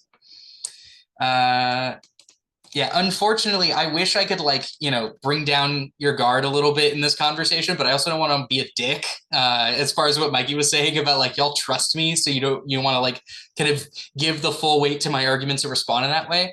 But that's the thing. People like average everyday people will come up and ask about socialism and bring a lot of their misinformation or disinformation about the project and try to saddle you with that. So this is the really key example, is like even people you trust, your family members, your friends, the people around you will likely have very strong ideas about capitalism from, as Toby mentioned, their upbringing, the like teaching that they get all throughout their lives, the sort of anti-communist rhetoric that exists in the United States. And we have to remember that those things exist in their heads and know that we do trust and love them and appreciate them as our comrades, our friends, our family, whatever. But we have to respond accordingly and understand that even, the people who like we know very well, we have to be ready to defend that, like, no, you cannot say sweatshops are good in the global south just because that is a marginal improvement under capitalism. Like, that is not okay. Like, those are the kinds of responses you need to be ready to make, even to the people that you know and love. Depending, of course, on your situations. If you rely on them for your schooling, make your own decisions. Gabe. So one of the things I kind of do during debates, because I enjoy debating the religious people on campus, right outside the union, and so often I'll go and talk to them and everything. And sometimes what I do is do like the Socratic method of asking them a lot of questions back and try to get to the heart of what they're saying. Because number one, that makes me understand their argument better, and so then I have a better rebuttal. But then also it kind of gets to the core of the issue, because what I've learned is if you disagree on like really fundamental issues, rather than the policies that come from them, you'll never be able to convince each other or like come to a consensus or something like that. Like the prime example is abortion. You could debate with someone all day about right to choose and exceptions and what's allowed and isn't and laws regarding it. But then if you ask them enough questions back and it turns out that they just think abortion, no matter what, is wrong because it's murder, it's like, we could debate all day about the policies, but we're never going to come to a consensus, and so then you approach it in a different way. And so I think it's important and then you can also understand like what their point of view is, like I said, but maybe if you do have some sort of agreement, you can work from that to build a better like argument. Yeah, I think that's really key to also identify, is like when people are acting in bad faith in particular, like you won't always know when that's the case. And often it'll be the people who are like closest to you or very well that like you will sort of put those rose-colored glasses on and not understand that they're operating in bad faith because you like trust them so much and they trust you in that way. And it's like, but there's this mental barrier that exists for things like socialism and defending socialism as opposed to capitalism, where they will like go toe to toe with you on something like this because it's a fundamental part of their ideology. And so you have to be very careful about who you choose to talk to and when, and like have off ramps to be like, you know what, I don't think this is a conversation we should be having, or find ways to de-escalate and move forward. So especially when you have like fundamental disagreements, you have to think about, who is my actual audience? Who am I trying to convince with this? If this person, like say for example, Ben Shapiro, you are not going to convince Ben Shapiro tomorrow that capitalism is a bad idea, because Ben Shapiro makes a crap ton of money saying capitalism is a great idea. Like, he's just never going to change his mind because of what you said. You can watch him go get roasted at the Oxford debate institute or whatever, and watch his ideas get absolutely demolished. And you know what? They don't change a lick. And there's a reason for that. It's because, in part, that he's motivated monetarily to do so, and that these other people are well researched and know their shit. But like, it's in particular because he will never operate in good faith. So the question is, who is our audience for these conversations? When it comes to like open or formal debates, and I also did kind of restrict y'all, like I know Gabe, you said about like asking questions is good. That's a good strategy to do the kind of Socratic method. It can make some people frustrated, but some people like it. I often do it whenever I'm going up to fascist tables and like antagonizing them a little bit. I'll ask them a lot of questions because they often don't know the definitions of their own stuff. But I want to return to, if they are operating in bad faith, you have to find a different audience, right? So that's why you either send people away from the table who are, being too rowdy and are not, really helping our project at all. But the other thing that you can do is you can make sort of strategic choices about when you will engage in these debates versus when you won't. So if, for example, the YDSA hosted a debate with capitalists about the economic systems, our audience is not the capitalists on the other side. I want to make that clear. Our audience is not the capitalists on the other side. The audience is sitting in the audience. These are the other people that are listening to this conversation, because the only people whose minds are going to be changed are the ones whose minds are sitting in the audience, there to potentially, not all of them, many of them are there in bad faith on both sides, but like many of them are there to like just sort of hear the conversation or be entertained by it. But let's be real. Lots of people come to socialism in part because of their real experience of capitalism, their real experience of their economic conditions, and likely a friend, colleague, or someone else who kind of, also is a socialist that shows them the way, in the sense of like being able to be a part of like a good community that thinks and believes in the rights of all people, and, is like generally helping with projects in their community. Those are the kinds of things that bring people to socialism. Whereas like the things that bring people to capitalism is being born in the United States. So we have to identify that and know who our audience is, and then be very clear about how to navigate that audience, so we avoid things like shouting matches in the middle of the student union unless it's about important stuff, right? I strategically choose whenever I'm going to have a more heated discussion, because I think some of those issues are important, and I think it's important for people on this campus to know that we are willing to vehemently defend the rights of peoples across the world, right? That is something that maybe I might be more willing personally to take up in a discussion, even if it looks more like a heated debate. And it does cause people to walk away from our table. But I think there's some strategic benefit in that people then come up the next day and they're like, I'm so glad you did that. I wasn't comfortable coming up to the table that day, but I came up this week because I think that y'all's project is important. So that's the kind of thing that, those are the questions you have to consider and things you have to think about when you're deciding whether or not to even engage in conversation as well. Just want to remind again, that like question asking back strategy that Gabe talked about, really, really good. It's a great way to diffuse the conversation. Just be like, wait a second, what did you mean by that? Because often if they're like in a role and saying a bunch of shit, it really stops them because they have to think about what they actually said and then respond to you in that way. Whereas before they could just be like, nah, socialism is what kills everybody. And then you just be like, oh, okay, well, I don't need to talk to you anymore. So yeah, that's some of those thoughts that I wanted to add for that second. But who would like to go next? Is there somebody else who would like to defend a socialist idea, project, something? And, we'll do a similar process. I'll go easier on you.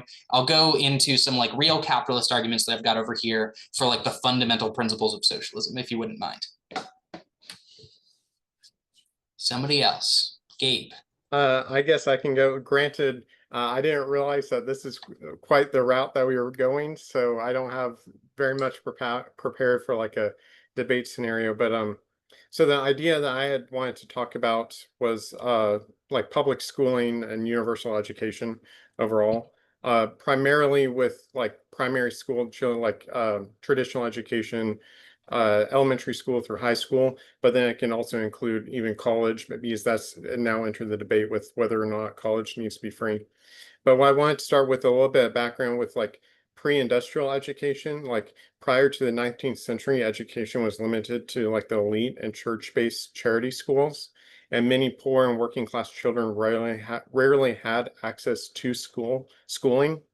This is even brought up in by Marx when he talks about children workers and getting them out of the factory and moving them into places of education and raising things such as literacy rate, because we're talking about populations that you only had a quarter of the population that even knew how to read and write.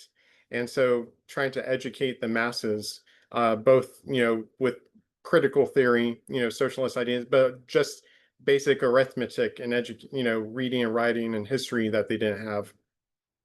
And then as industrial economies start to expand, some governments start to introduce public education systems but they primarily tried to instill like civic obedience and discipline workers. And these early systems were not inherently egalitarian. They mostly prepared children for like their future roles in the existing class system and future jobs. But then later on in the United States and Europe, early socialist parties and labor unions and other educators pushed for free compulsory public education, access to schooling regardless of class, race, or gender, and a curriculum that included civic education, labor history, and critical inquiry. For example, U.S. organizations such as the Socialist Party of America and the Industrial Workers of the World linked education to broader struggle for workers' rights and social equality. And then many of the core elements of the public education system include tax-funded schools, professional teachers, child labor laws, and literacy campaigns that all emerged because of pressure from organized labor and leftist political movements. And then as kind of like an early rebuttal, because I know that you're going to say something a little bit about this, but capitalists also need educated workers to sustain the economy. So having wide range and wide base of educated populace makes it easier for these, capitalists, these companies to find workers for their companies. So it's not only, it doesn't only benefit people in a socialist system. Public education, even though it's a socialist idea set structure, also can benefit those in a capitalist workplace. Okay, thanks for that. That was really good. And I do want to highlight as well the moment where you call out, like, I know you're going to talk about this, which is the like capitalists need educated workers too in order to function. So that's good. Make sure that you also know, like, especially when you're engaging with people, your average everyday person probably doesn't know that much about economic systems realistically. So identifying kind of where they are on that like education scale, or how much they've spent with particular kinds of arguments about capitalism or socialism, is really important.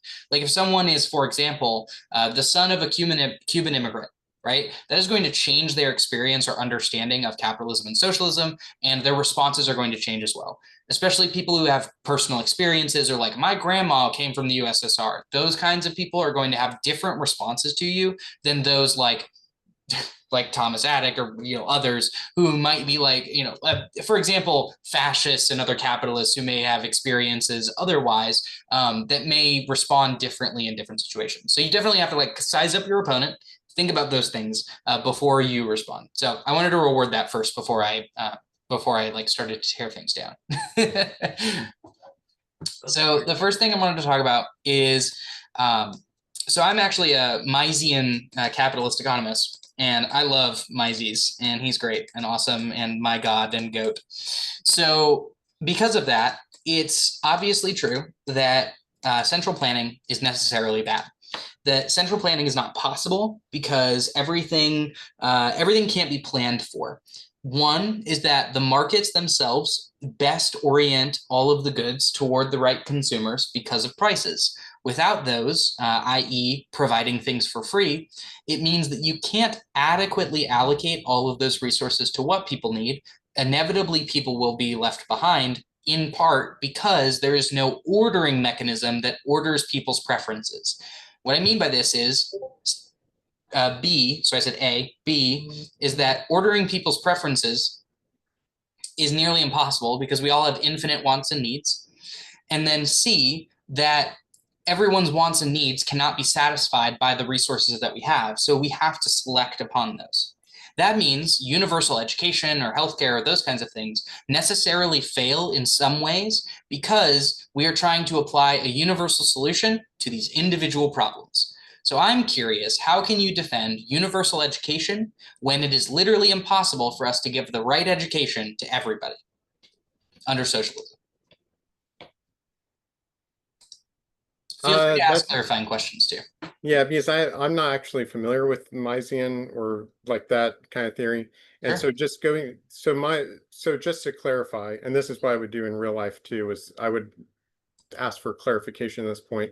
That's So good. you said that socialism in this regard fails means we're trying to provide a universal answer to a non-universal problem. Is that what you're saying?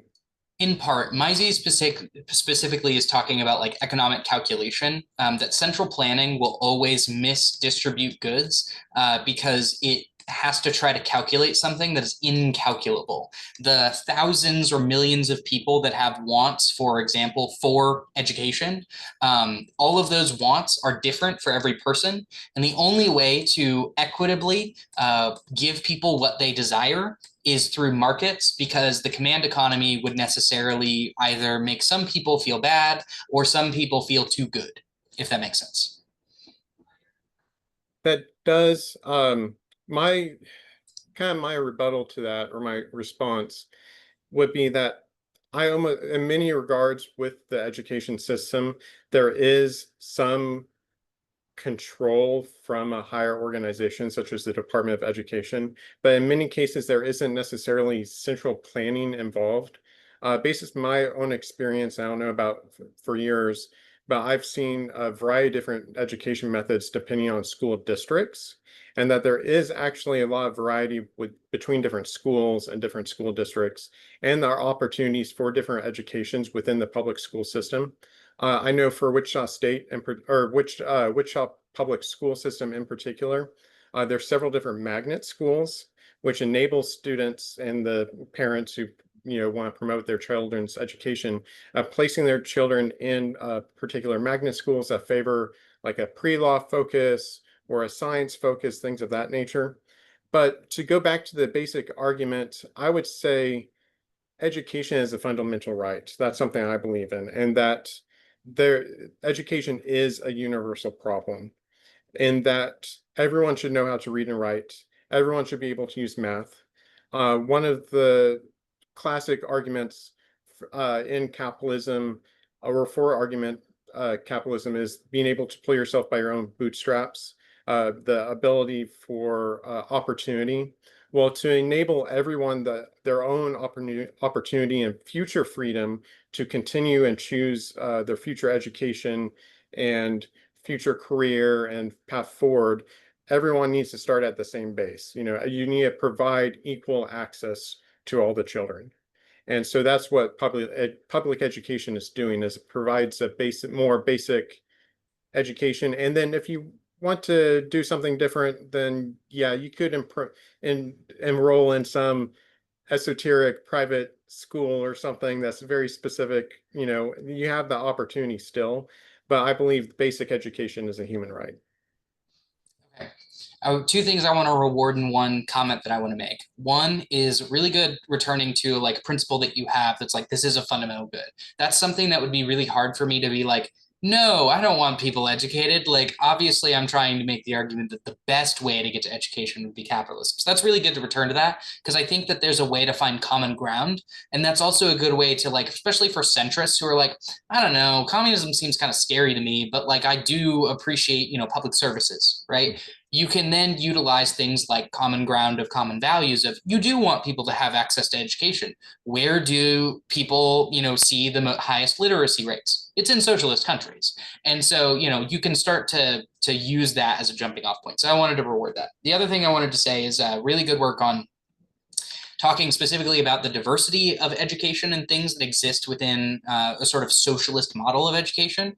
I think there could be some utility in like looking up what the USSR did for education, or what China does for education now, or even Cuba as well. It might be good to kind of like look up those various experiments and figure out what diversity looks like in those local contexts. Because technically I could come back and say, well, in the United States, of course we have diversity because we have private competition that, emerges those out of schools. So some things that you might have to worry about is like, your arguments are going to be under more scrutiny necessarily, and people are going to be less likely to believe you. So it's always good to have some kind of historical example that you can return to. But I think broadly you were saying the right things. And the last comment that I think that was the last comment I wanted to make on that question. So does anyone else have questions about that section in particular? I just have one question Yeah. about something that Gabe said. So under socialism, would we have private schools? That's a great question. So some allow it, some don't. So there are like market socialist economies that would allow not necessarily private in the sense that they're owned by like a private corporation, but they may be like worker owned different kinds of education, but that minimum education standards could be set. So a decent example of this, and like I understand that Finland is not a like socialist country. Want to be clear. I will say that what they did, and I think this is really important, is that they said, we will allow something like a school voucher program. So this is an example of potentially a market socialist solution, but I'm not saying that I'm endorsing this solution. I'm just saying this is like a way that you could maybe tweak this thing and make it into like a real socialist solution that's workaround. But what Finland did is they said, okay, we'll allow the school voucher system, but in particular, we're going to make the public schools competitive. So what they did is they didn't leave the public schools behind and then just subsidize private institutions.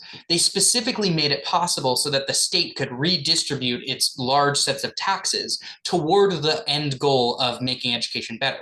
Nowadays, if you try to go to a private school or a public school, they will be functionally the same education and about the same quality. So that's different from the United States, where they're trying to use that thing in order to just subsidize private education. And that's actually the next question that I'll get to. So let me just go ahead and ask that.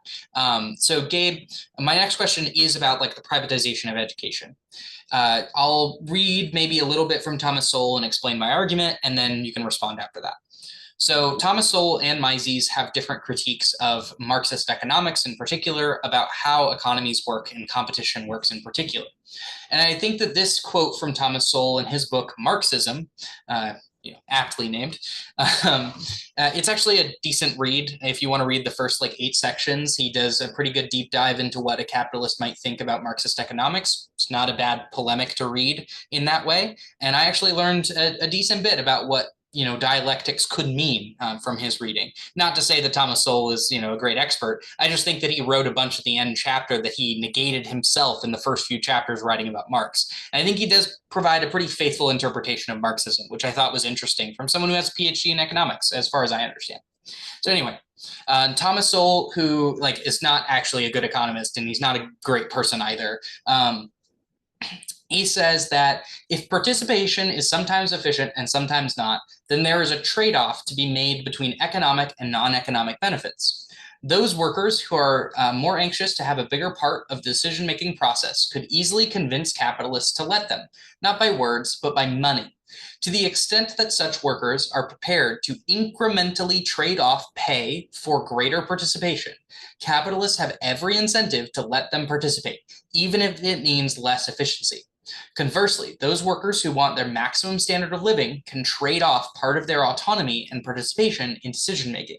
The alienation approach, as in the you're alienated from the things that you make and the system of production, the alienation approach implies that workers ought to make the kind of trade-off that observers would prefer to see.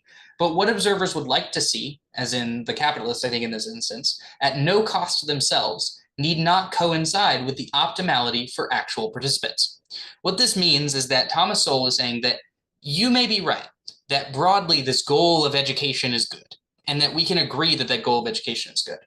But that if the capitalists want to be able to profit from something like a better society, they necessarily would, because not only does it raise their standard of living, but also the workers. And it contributes to people having more decision-making power.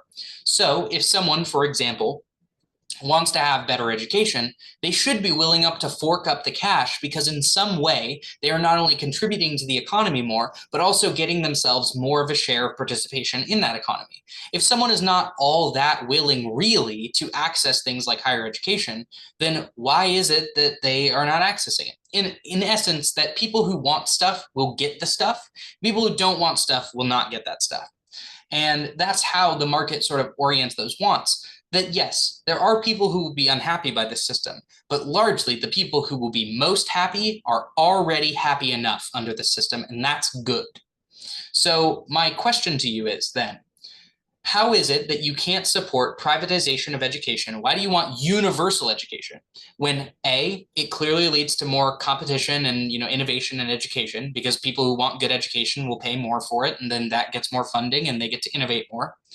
And B, why is it that you can defend it on the grounds that if people really need that kind of education, why are we still seeing growth in the economy? Why are we still seeing capitalists let people get that education or provide subsidies for that education to their own detriment, right? Why isn't Yale just saying, nope, there's no such thing as financial aid. Everyone has to pay the monies. Why are they subsidizing that stuff when clearly they should make the financial decision to do otherwise? So the first was competition. The second was like, what if they could profit, why aren't they? So I guess this gets back to kind of fundamental issues of education as a right. And it sounds like from your argument, you're taking the point of view from a market-oriented stance, and that you're trying to apply market critiques and analysis to something that should be a public good or a public service. It's a very similar argument of like you could argue with like firefighters, like why don't we have private, firefighting companies all over the place trying to make money off of putting out house fires? Well, they did in public, in ancient Rome and turn of the century, and that didn't work out for anybody because again, you have a company essentially decide whose houses get saved and which ones don't based on the earning of what they can get out of that person. So in a very similar state, education is not something to be commodified. It's not something there is an argument made about competition, but maybe within the public school structure. And yes, you do want to improve schools, but the way isn't through having businesses like fund schools or having private institutions or things of that nature. And here in the US, we often see it with the states with the strongest public school systems have the highest literacy rate, have the highest test returns, and highest percentage of students that go further on to college versus states that have the most vouchers and charter schools and stuff like that. They actually do worse. I remember seeing several videos reading several articles about charter school programs where once they actually investigated these so-called charter schools, the subjects that they were teaching were clearly not up to standard, and it was essentially a scam.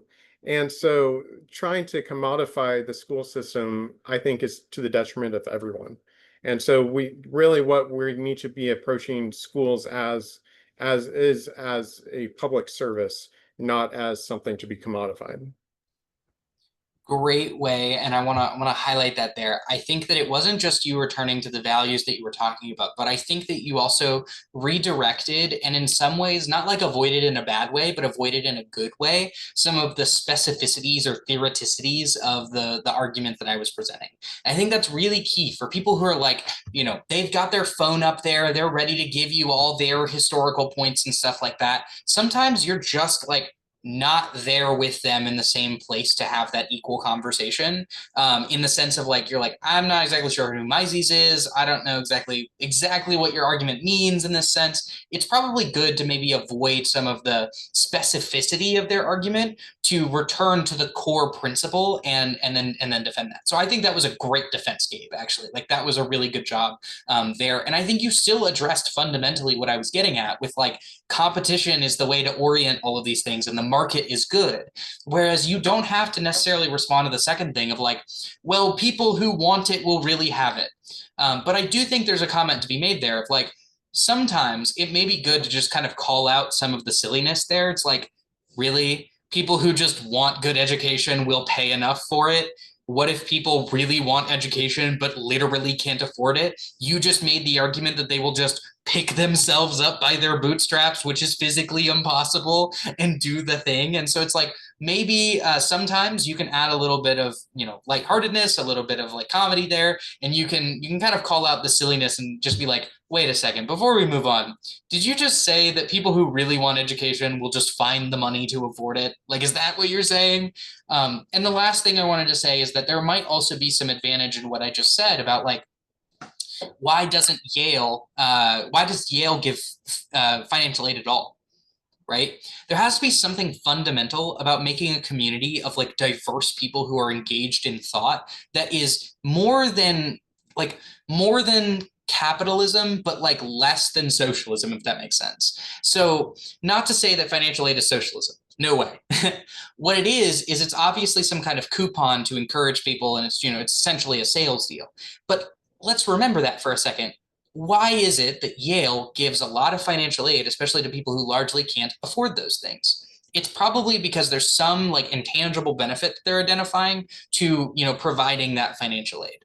And it's seen when largely like affirmative action ends and they still kind of maintain a lot of those policies, or they maintain financial aid structures and differences, because it generally benefits campus. Or we see affirmative action end, and the people it still, that it previously was helping are now complaining about affirmative action ending. Those kinds of things. Toby, you had a thought. Yeah, why does Yale offer financial aid? Why is Harvard, fighting the government right now? One thing that a lot of capitalists like to champion is like, oh, it's meritocracy. It's like, if you work harder, you can do it. Like in that situation of, oh, I don't have enough money, and I want to go to college and I'm going to work hard for it. That's what that is for. It's a merit-based system, so that not all the people who are going to Yale are just people who have money. Like, it's to improve the standard of education and the merit, or the level of merit that your students have when you go into that education. And so you can kind of counter with okay, but don't you care about merit? Don't you care about working hard and bringing yourself up? Like, that's what it's for. I'd also say that colleges offer financial aid because they don't want to the ruling class offers concessions because they don't want the working class to be radicalized. If you're an extremely smart high school student and you realize you can't go to any college because you can't afford it because you're working class, that's immediately something that could radicalize you. But instead, if you go to you get a little bit of financial aid, you pay for a lot of it, you go to college, you work really hard. You're in a capitalist college that teaches capitalism as its assumed premises.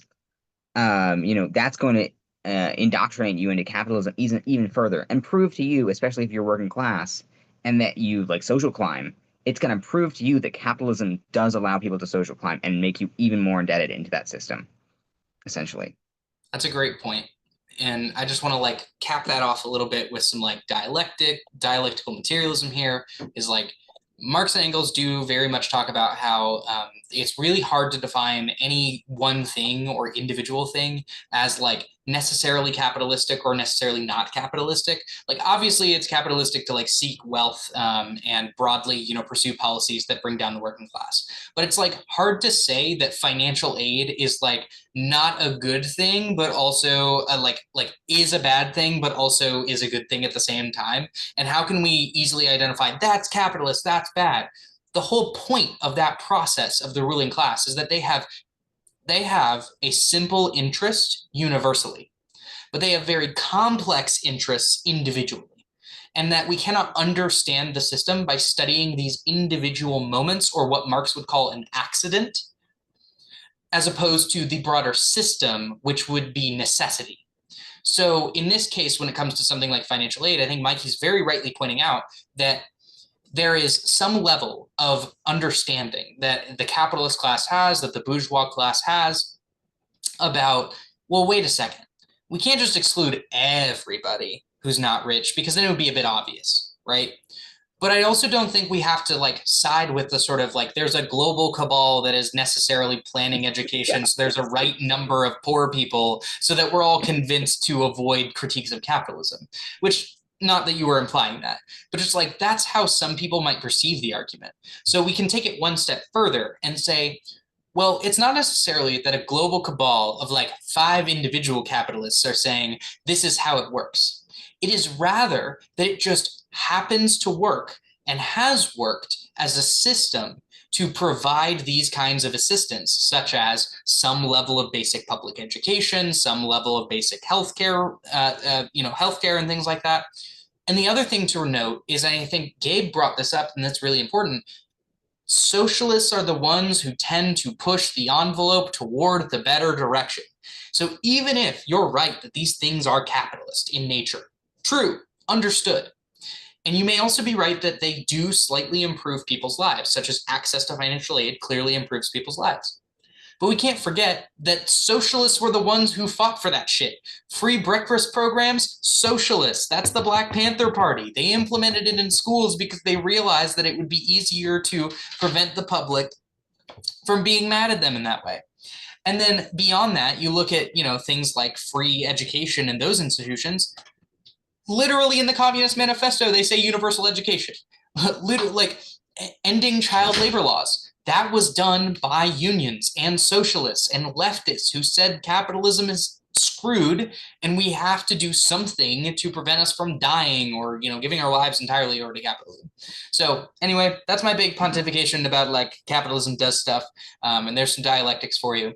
Do we have any like last ending questions? I'm here to stay a little bit longer if someone else wanted to present a thing and like try it out or ask another question. I'm happy to stick around for longer for sure. There was one quote that I didn't get the chance to bring up. I had it pulled up on my computer it's actually from Einstein. That's I am somehow less interested in the weight and convolutions of Einstein's brain than in the near certainty that people of equal talent have lived and died in cotton fields and sweatshops. And so trying to get that idea across, because a lot of people, I think a lot of people in the private who would be in favor of vouchers and private schools and stuff like that, it's like people don't have that opportunity. So you're saying just forget everyone else, the people that can't afford it, which goes back to what you were saying before, and trying to convince them that, and it's trying to convince them that education is a equal right for everybody. But yeah, there's certainly some common ground there. And I do love that argument too, because it talks about, and we didn't get to talk much about this today, but we'll always inevitably talk about it, is like the, in particular, Marx talks about how if you freed up all of the extra labor time that people have in a given day, and you were able to do that because you like planned production properly, as opposed to planning it for overconsumption and profit and imperialism and things like that, then what would happen, right? What kinds of art, culture, advancement would happen in society if we weren't toiling away in factories? And that is, or even at our desks in our cubicles, why are we toiling away writing TPS reports? Like, what the hell? those are the kinds of like vibes that we're getting in corporate America. And so like, why are we doing that? So what possibilities could be unlocked if we adopted a system that actually gave us the opportunity to express our freedom of expression, creativity, and knowledge with, the base access to education that we could all use to make those things happen. So that's really cool. Yeah. We will, I definitely recommend read Why Socialism. And that's the Einstein speech of, defending socialism. Who'd have thunk German scientists defend socialism? Like German Jewish scientists defend socialism. Crazy. Yeah. It's actually really funny. So, anyway, that's all I have for today. Like I said, is there anything else that we want to bring up? Gabe, thank you for bringing that up. That was really good.